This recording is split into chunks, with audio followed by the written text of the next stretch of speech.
bii sama jabar mi ngi may dégg xolal États-Unis fekk na ma teg sama table teg samay saak teg samay montre bu ma wàccee 3 heures du matin billaahi dinaa wàccaale lu mu bon $9,000 ma toog gis sama réew lu ma neexul loo xamante ni sama papa wala sama maam wala sëñ Abdullah wala maam Abdou Aziz bu fi nekkoon da koy xeex ba xar tànku tubayam ma ne lii nag dinaa ci wax foofu laa tolloon léegi yéen jeunesse bi li ma leen di xamal bëgg mu dugg seen bopp yi yow mi nga xamante ni sa yaay amul lu dul jaay gerte caaf yow mi nga xam ne cag-cag nga yor super yeeg di def nii yenn saa yi nga ñibbiwaale tànk yu xoosu xolal yow mi nga xamante ni xolal taxi bi nga yor da nga ciy lijjanti kese yow mi nga xamante ni xolal njaga njaay bi nga yor Mansour Faye nee na fii ak 3 mois yéen ñëpp lay jël sànni ci mbalit mi yéen laay waxal. da koy renouveler day renouveler parc bi attention. day renouveler parc bi. ma ne la moom moo wax dem leen ci VAR bi moom moo wax janvier laa leen wax 2022 BRT dina daw te xoolal pont ba nekk xoolal bi nekk kanamu camp sapeur Guédiawaye sax du pare 2022 man maa leen ko wax parce que noonu lañ leen di manipuler.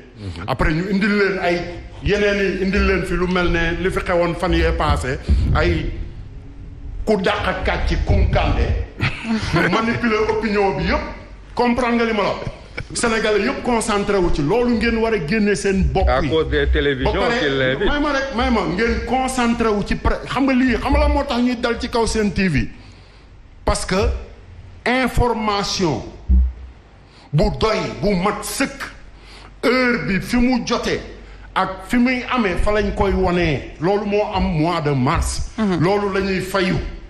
comprendre nga li ma la. loolu la ñu fayu ci Karim Wade loolu la ñu fayu ci Khalifa Sall loolu la ñu fayu ci keneen ak keneen ak keneen ak keneen Assane Diouf Guy Marius Sagna Kilifeu Simon. ci yéen la ñu jëm si yéen ci yéen la ñu jëm si. xoolal Sénégal Senghor nekk na fi kenn mësuñoo garder kenn mësta garder maire yi kenn mësta garder rond-point yi kenn mësta Abdou Diouf dàq na fi xoolal police yëpp taxul mu garder rond-point yi taxul mu garder benn koñ. taxul mu garder benn bureau de vote yeewul leen ñi ngi préparer leen parce que yéenay population bu Sénégal ba pare sama message bi gën a dëgër encore police bu Sénégal gendarmerie armée ay sénégalais ngeen du ngeen APR du ngeen Macky Sall loolu mooy sama message. d'accord alors justement ñu ñëwaat ci comment expliquer que yéen ngeen am de telles choses toog ci loo xamante ne peut-être mënoon na tax du ñu yegg si fii et que vous n'avez pas réagi suite à ça. ñun réagir nañ à temps parce que administration fiscale ñun bind nañ leen lettre ne leen on veut aller à un débat contradictoire tontuwuñu ñu mënuñ dem forcer leen. moo tax ñu jël yeneen voie de recours def nañ demande d'arbitrage adressé au directeur des impôts et domaines de assigner leen devant le juge fiscal. Nous faisons confiance à la loi et la loi va dire le droit parce que le droit est au-dessus de tout le monde ñun foofu lañ jëm ak ñoom. nous sommes dans un état de droit. De droit on sait que xanaa juge bi nag du dem lem suñu loxo ne par force dem leen fay ñu ne ko mënuñoo fay parce que fay nañ ba pare. xanaa du njegg foofu. wala mu ut ay yet comme le juge fiscal c'est un juge civil peut-être que problème du ci am y aura pas de problème nous on a les preuves bi ñu fi coupé signal yi Sen TV ça c'est une petite anecdote bi ñu coupé signal bi te ñu demoon seeti Babacar Diagne muy wax l'alibi des produits du Xeesal. Je lui ai opposé un argument devant tout son staff je lui ai dit monsieur Babacar Diagne à l'heure où l'on parle vous avez coupé le signal de Sen TV pour des raisons de Xeesal. ma ne ko y a une banque sénégalaise qui a pignon sur rue qui doit 3 milliards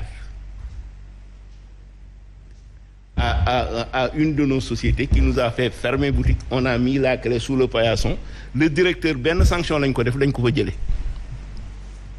benn sanction looloo fermé joni ils ont tripoté des écritures comptables on a les états actuellement le dossier est pendant devant la justice depuis combien de temps bi ma ko waxee il a failli tomber des nues ma ne ko non on n'est pas là pour polémiquer si c'est la ligne éditoriale de Sen TV qui ne vous intéresse pas wax leen ne loolu mooy motif bi parce que nous on ne force personne. mais vous aussi vous n'informez pas les gens. non lii man xawma ko woon. waroon naa xam lii dans la presse avant ma ñëw fii. waroon naa ko xam kenn xamu ko. mais nous tous on devrait le savoir c'est la vérité. mais man xamoon naa ko ah. man xamoon naa ko.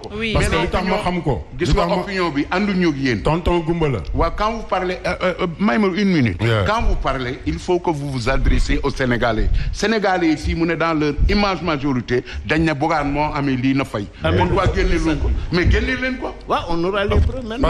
parce que les dégâts sont déjà là. parce que suivre ñu man damay suivre lépp Bougane. oui xam nga damay suivre lépp.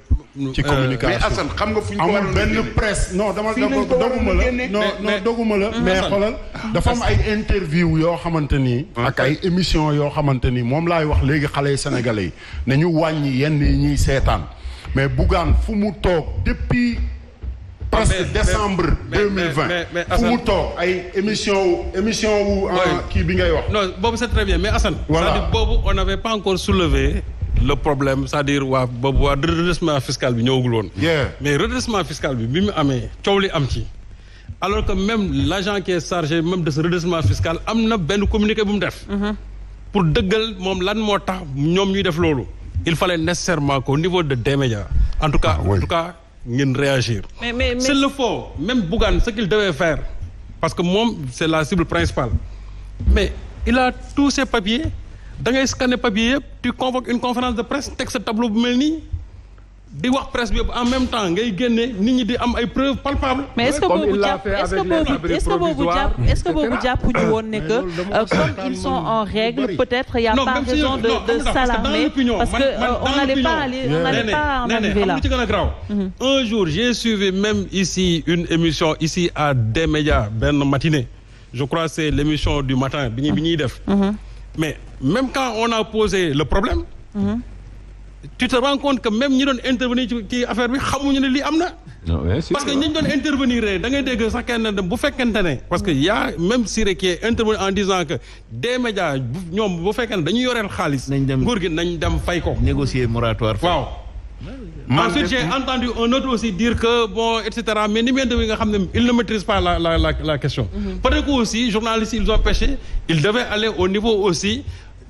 des services des médias jëli information mais comme que ñoom aussi defuñu ko mettez les informations à leur disposition parce que vous êtes dans une communication des médias c'est une structure de communication vous êtes dans une comment dirais-je ñi fi nekk fii c'est un secteur de communication ces employés il faut une communication très active loolu su amee soit tu donnes les éléments à une autre presse doo ko jox sa presse tu donnes ça à une autre presse ou bien tu convoques une conférence de presse tous les journalistes sont là et là tu mettras toutes les pièces à conviction c'est-à-dire devant les journalistes de ce fait maintenant les gens vont se faire une opinion bu ko fexee lam-lam ji du ci am mais tant que vous ne sortez pas ces papiers là nit ñi ils vont penser que ne des médias dañuy yoreel xaalis fisc bi ba pare di laxatu alors que en réalité vous ne leur devez absolument rien man tout ce que j'ai vu ici comme papier ça atteste que en réalité que cette société ne doit un centime on en a d'autres un centime te tey même lii nii boo xoolee li ñuy wax fii nii catégorie de la patente valeur locative bi retenue pour le calcul de la patente même lii nii sax en réalité boo jëlee circulaire bi nga xam moom la Abdoulaye Daouda Diallo te je l'ai là sous mes yeux da nga ko si waroon xotti sax ça on devait même lii sax waruñu ko woon fay pour dire que donc ces gens-là sont en règle maintenant quand vous êtes en règle monsieur Guèye mettez ces informations à la disposition des Sénégalais mais parce que aussi on attendait que la presse vienne mais si la presse ne vient pas c'est-à-dire si la presse c'est la la presse de la maison aussi la presse de la maison a fauté parce que aussi quand on est dans le secteur de la presse tu dois aller vers l'information mais si les gens ne viennent pas vers l'information yéen aussi ne serait-ce que pour ngeen protéger seen bopp ngeen jox opinion bi dëgg aller vers une autre presse ngeen jox leen ko ou bien organiser une conférence de presse vous mettez l'information à la disposition du public ceci étant Serigne Saliou peut-être faille de communication am na quelque part non il y a une énorme faille de communication moo indi jiixi jaaxa yëpp parce que fii on ne devait même pas en arriver aujourd'hui à ça depuis le premier jour où cet inspecteur là a fait une sortie pour dëggal moom lan moo tax le sens de sa démarche il fallait nécessairement une contre-communication aussi pour mën a démentir li nga xam ne moom la parce que moom quand il a sorti ça dans la presse nit ñi moom parce que lañ gis et les gens ont dit que oui mais kii boo gisee li mu wax nga xam ne il a complètement raison d'aller faire un redressement fiscal parce que en ce moment-là il y a aucune information boo xam ne jóge na ci des médias pour mën a contredire moom li nga xam ne moom lay wax. man aussi j'en avais fait aussi la même lecture. Peut-être que aussi moi à mon niveau personnel je devais venir aussi demander l'information. C'est vrai qu'on ne l'a pas fait. Mais même si on ne l'a pas fait aussi mais monsieur Guèye il vous revient de mettre l'information à la disposition du public ou bien à leen ngeen dem ci beneen télévision ngeen dem ci beneen presse. bu ngeen demee foofu vous vous exprimez là-bas. gis nga monsieur Guèye avant may ñëw fii. yéen laa ne woon yéen a nekkul ci dëgg. avant may ñëw fii bi may toog. donc bi nga toogee fii nga xam ne que. lii laa gis. man pour man yéen a nekkul ci dëgg. waaw léegi Sénégal loolu bëri na ci morom ah. bëri na ci morom de. man taxi bi ma dugg léegi di ñëw. taxi bi ma dugg léegi di ñëw nee ne. bi may waxtaan dafa am ku nekk ci biir dafa ne ma non affaire fisc la dafa yore dafa war a fay. effectivement donc il faut que ñu l'information bëri noonu lañ ko jàppee. moo tax ñu ne s'il vous plaît. s'il vous plaît s'il vous plaît. oui justement moo tax ñu qu'est-ce qui va se passer. non lépp leer na numbe la. a passé après gis nañ ne ko vous ne devez absolument rien et vous l'avez dit vous l'avez soutenu papier yaa ngi noonu yu koy attesté vous ne devez absolument rien Goumbala tey lii ñëw ñu génnee ay somme yoo xamante ne ñu ne carrément lii la ñu amel mais déphasage boobu naka lañ ko mën a expliquer pour une administration. d'abord déphasage bi lu tax wërta am ndax léegi ordinateur la ñuy liggéeyee xam nga ordinateur boo tapé nii ne yaa société bi léppam génn donc foofu warta am problème léegi nag dikk ngeen ba fii man vraiment bu ngeen dikkee ba fii avec tous ces papiers là quand même mën na maa lire te lii ñoo ko def mais mënoon ngeen a communiquer te am nga lu xew aussi yoo xam ne xam ngeen koom ngeen Bougane day politique nit ñi mere nañ ko lim génn kii nan la tuddati kii askan wi naan askan wi yeewi askan wi ñëpp ba ko mere lim génn non non ni waxante dëgg rek agaguñ foofu loolu nit ñi mere nañ ko justement tax ñu amplifier farak administration bi pour ñu briser ko loolu waru ngeen koo xam mais yan nit ñoo ko mere mais gis nga même nit gis nga benn non nit ñi merewuñ ko am na de ko waxati de dafa am ay nit yoo xamante ni xamali ma la d'accord alors Assane ci la ñu nekk Assane mi ngi ñëw dañoo am